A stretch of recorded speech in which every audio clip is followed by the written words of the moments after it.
Hello, Millwall fans. Paul Eiffel here. It's time for Chat with Chaps.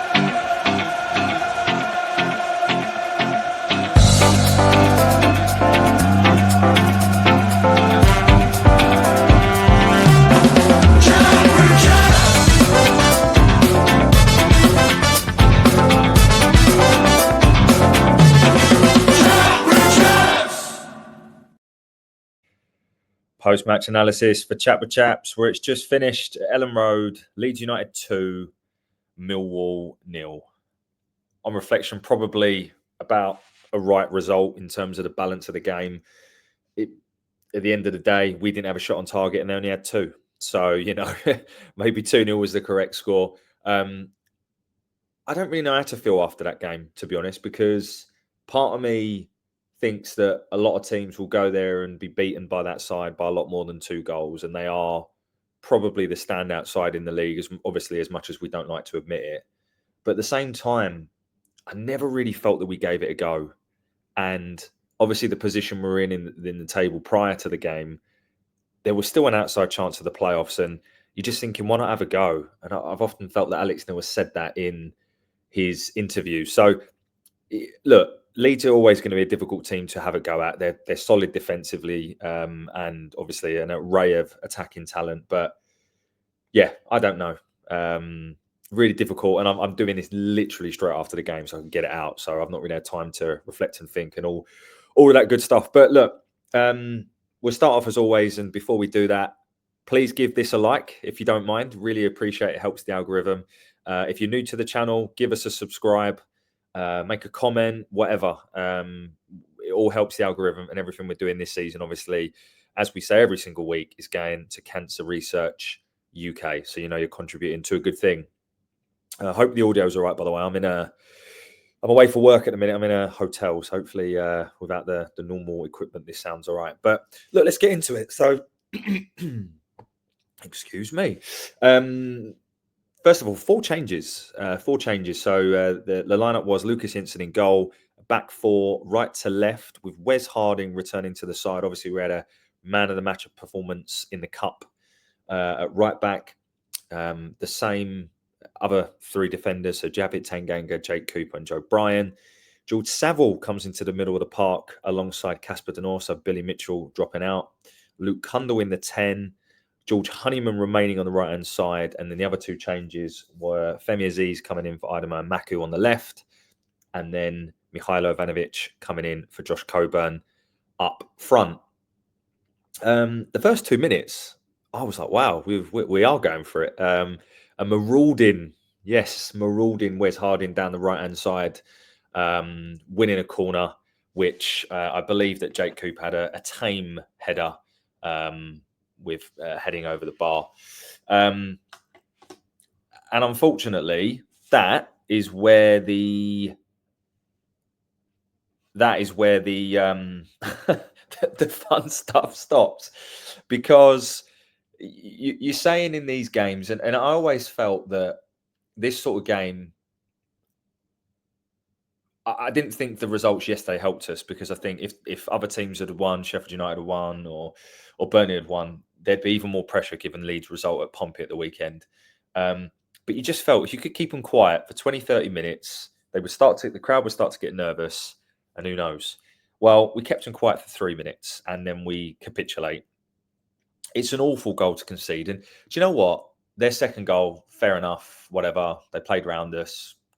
Pressure was building, all that kind of stuff. But this first goal, and we keep saying it, the goals we concede are almost our own doing. So with this one, from memory and looking at my notes, Casper gives the ball away. Tanganga comes way out of position. Don't really know what he's doing. Then Solomon gets to the byline, crosses it back. Cooper sticks a leg out, and then somehow still goes in, because I still think Jensen should save it. So you've kind of got like 4 errors there. You've got Denor giving the ball away. I think he does go back and make a good challenge, but unfortunately it comes to nothing. Tanganga coming way out of position. Cooper, I don't know if I give that much blame to him, in fairness, because he's just trying to block the cross. And then I think Jensen should get down quicker for me. And, Alex Neil will be saying, we had to keep it tight. they will create enough chances on their own. And we've just gifted them a goal after 3 minutes. And not only that, it gets the confidence up because the fans would have been nervous before the game. And this is the real frustrating thing. So just gift them that goal when, quite frankly, they don't need it, was just really poor. Almost as poor as the Sky commentary. Look, I don't normally mention stuff like this, and quite frankly, I don't care. But the reason I'm saying it is because it's almost borderline embarrassing how the lack of self-awareness of the commentators tonight. I'm not saying that.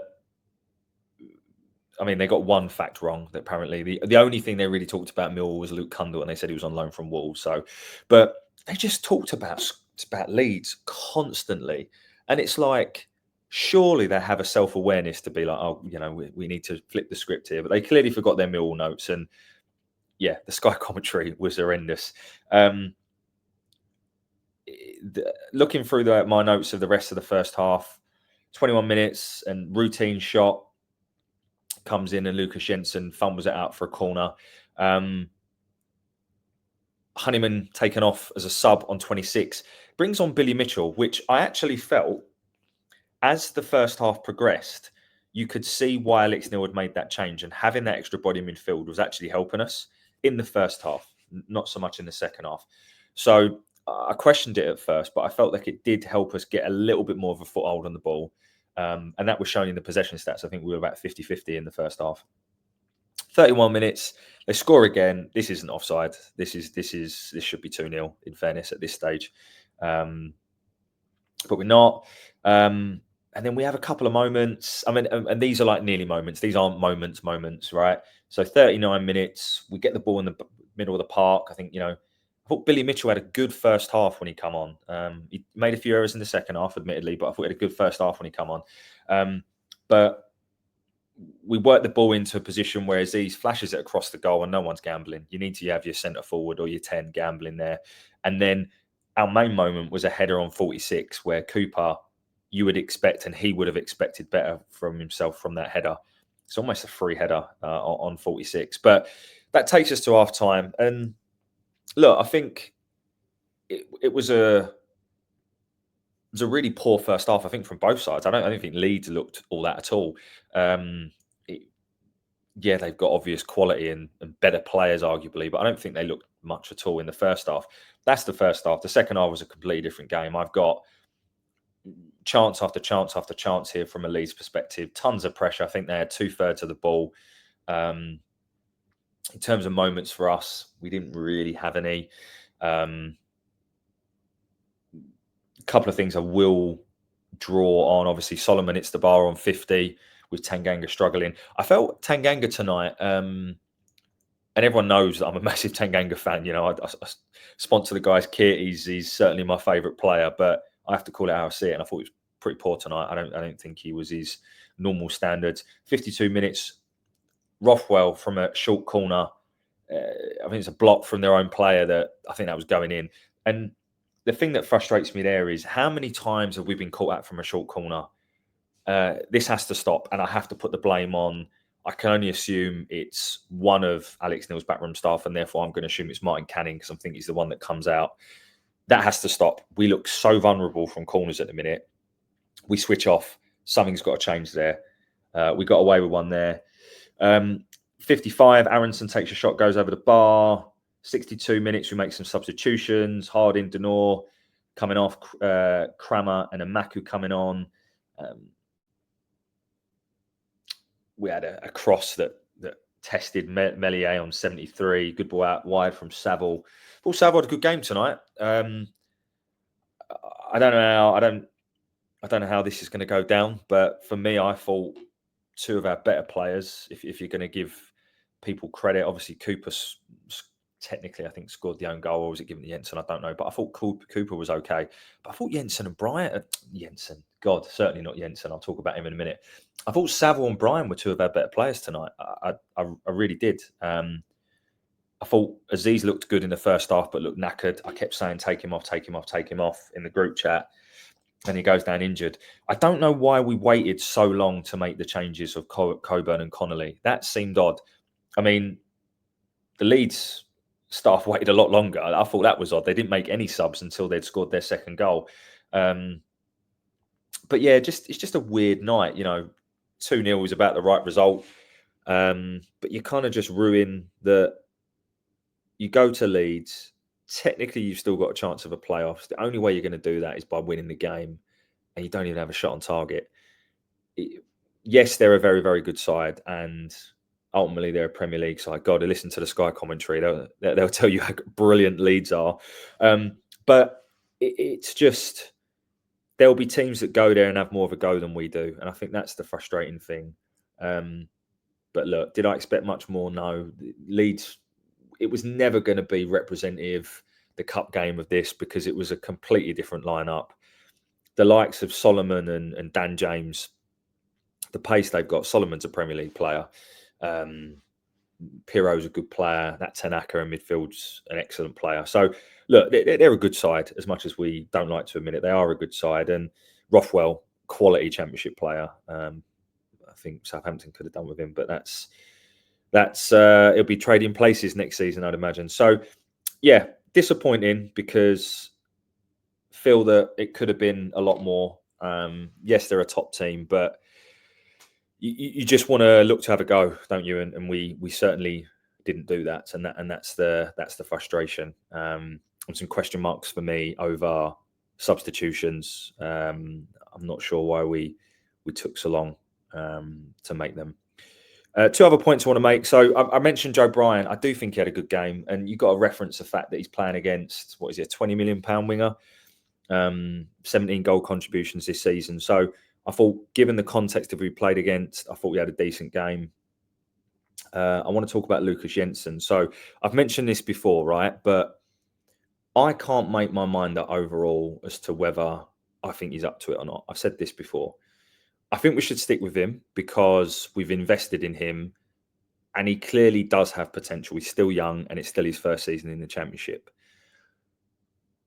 I am not equipped enough to decide whether he is the right man for the job.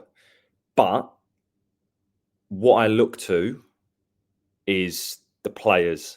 And look, I'm no body language expert, but they just don't look confident in him at all. And that can't be good for the overall team. Like Tanganga's body language towards him. And by the way, I'm not blaming all this on Jensen, because ultimately he is their goalkeeper and they have to respect him and whatever. But you see it. As soon as anything goes wrong, Jensen almost immediately puts his hands up to sort of try and deflect the situation or point out why it wasn't his fault. And then the players immediately get on his back. If he does something good, no one on the team batters an eyelid. It's just a weird environment. And we know that, or we hear that this is a really good dressing room, and you would expect to see that a little bit more. His kicking's really poor, by the way. I don't know how many times he kicked the ball upfield today and kept it on the pitch. But look, this isn't a Jensen digging thing. All I'm saying is I'm still not sure. Arguably could have done better for the first goal. I feel like I've said that quite a few times this season. And I think that something needs to happen to make sure that, if nothing more, part of his development plan needs to be building a relationship better, in my opinion, with his back four, because there doesn't seem to be a very positive one at the minute. So, and speaking of that, that's how I'm going to end, because I don't really know what else to say. All I would say is, actually, I will say one other thing is, we're sitting on 48 points, which I think still will be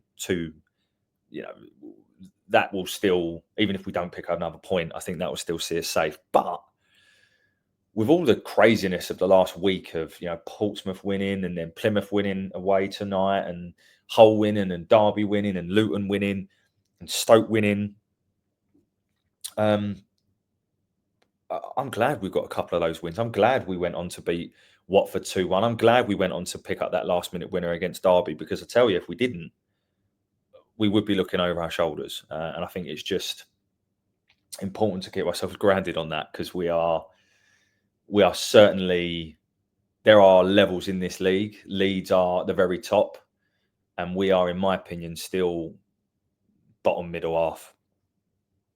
And we'll need to build on that in the summer with continued investment, which I hope, and a continued plan and understanding between players and manager. So, but look, I'll leave it there.